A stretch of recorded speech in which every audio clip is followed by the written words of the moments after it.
So, we appreciate that. But this work is really hard to execution.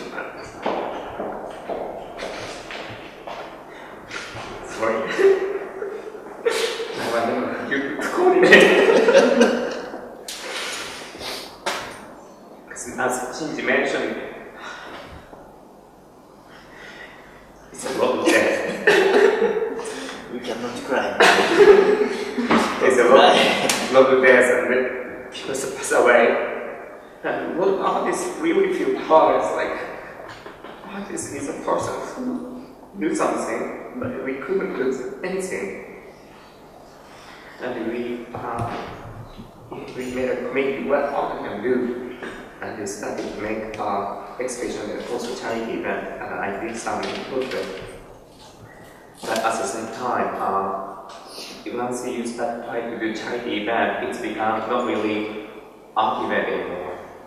But we as artists, and we started to think what art can convey as a message, and through artwork, we thought we can do something. And if I change topic again, Ko is a student at Temple University, and I'm a professor there. And Ko was not directly my student, but as a professor, let's say that he is an art student who is graduating, and he wants to do something about video art, and he wanted to meet me. And I had a meeting at the sushi restaurant with Ko. He is going to a day before he's going back to Tohoku. And he was very, to be honest, I saw that he's very confused and to talk about his experience and so on and so, and then what I want to do and so on and so. But at the same time, there are many things which is limited, which we can do as a place of limitation to do. At the same time, I could see that Ko is very motivated to do something, and I thought I have to, I have to be kind of responsible as long as the student want to do making artwork which they saw. And when I met Ko, I started to remember the beginning of Buddhism actually. There is a story about Dharma. Do you know Dharma?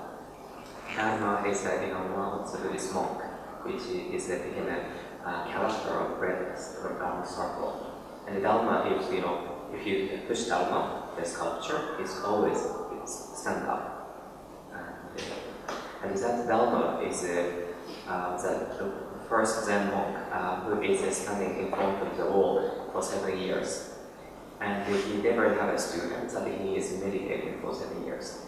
And he didn't stand up, so his leg became stable. And there are many people who want to know the mystic power of Zen Buddhism, but the Dharma always say no. I don't have any student. Then there is a student who wanted to become a student of Dharma, and one day he cut his left arm and brings the arm, and he didn't do anything, but started to sit next to Dharma. And the Dharma accepted, okay, you become my student. And when I go, I feel like that, Ko is just, trying to do something, but, he needs someone, to organize, and I'm a curator. And then, I already had in touch with Ingo, who is from Germany and in New York City, whom I met in New York, and Ingo wanted to have a project about pine tree. And one of the motivations was to represent the Remembrance on pine tree. And the Ko just had a project which is a graduation project of he graduated 1 week ago, and he took a photo of his both parents in that pine forest in January. It's like only 2 months before the earthquake, and that is the beginning of the project. And also, that's the beginning. However, today is a artist talk, and Shinya, it was a very great presentation. And actually, important thing is that there is a two-edged sword, and Japan also did a lot of mistake and failure. But also through this incident, Japan actually learned by this very special experience. And I'd like to share this emotional thing and also, the philosophical aspect of how people started to think and change. And is there any word which you would like to add about how people think, like how people started to change about normal life or daily life? And also, if you might have any question about the things about Tohoku or Tokyo, and so on.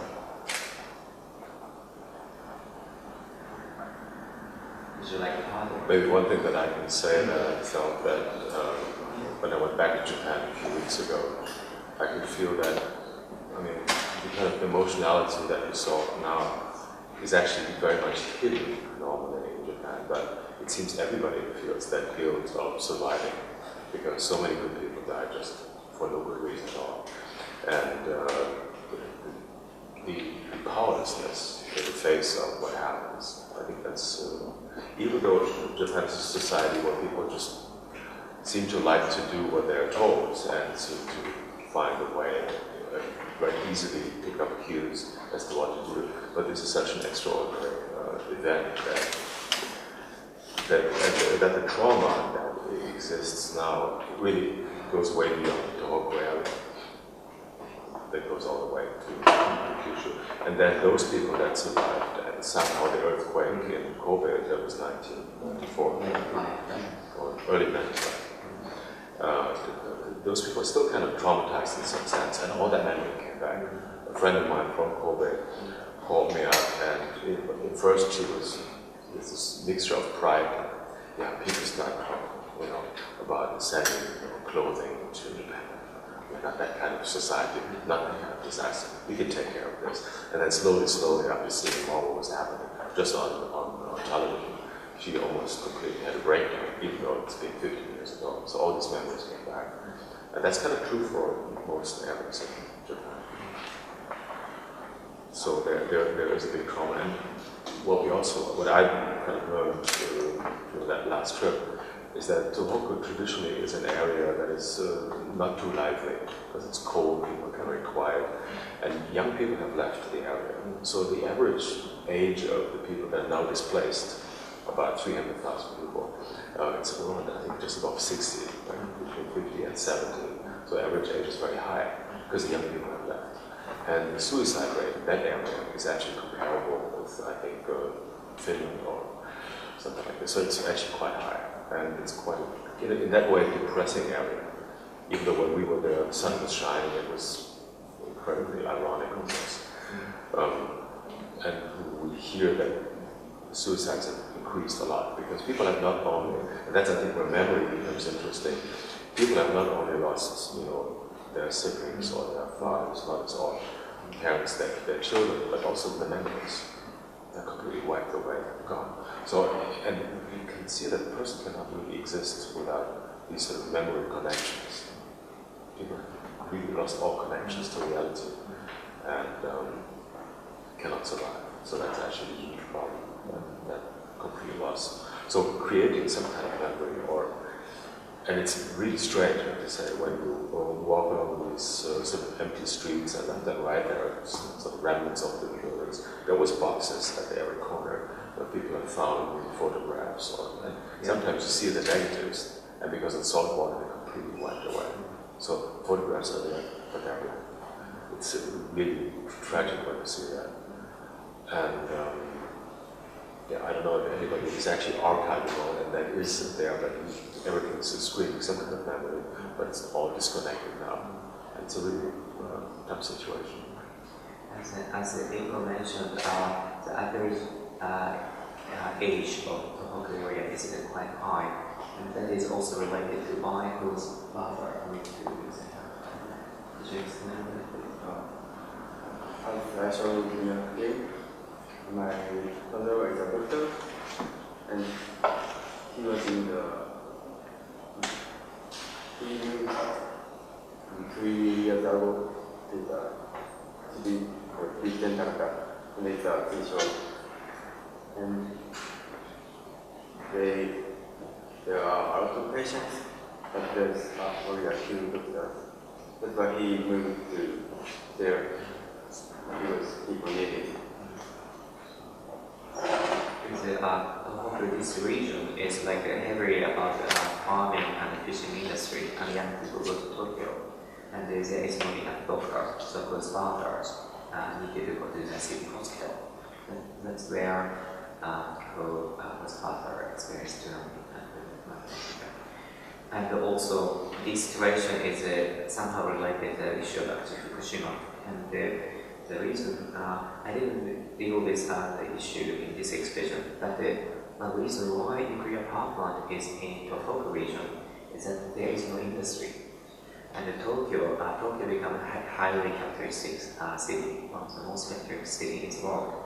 And Tokyo need to sustain the energy, and the energy needs to be conveyed from somewhere.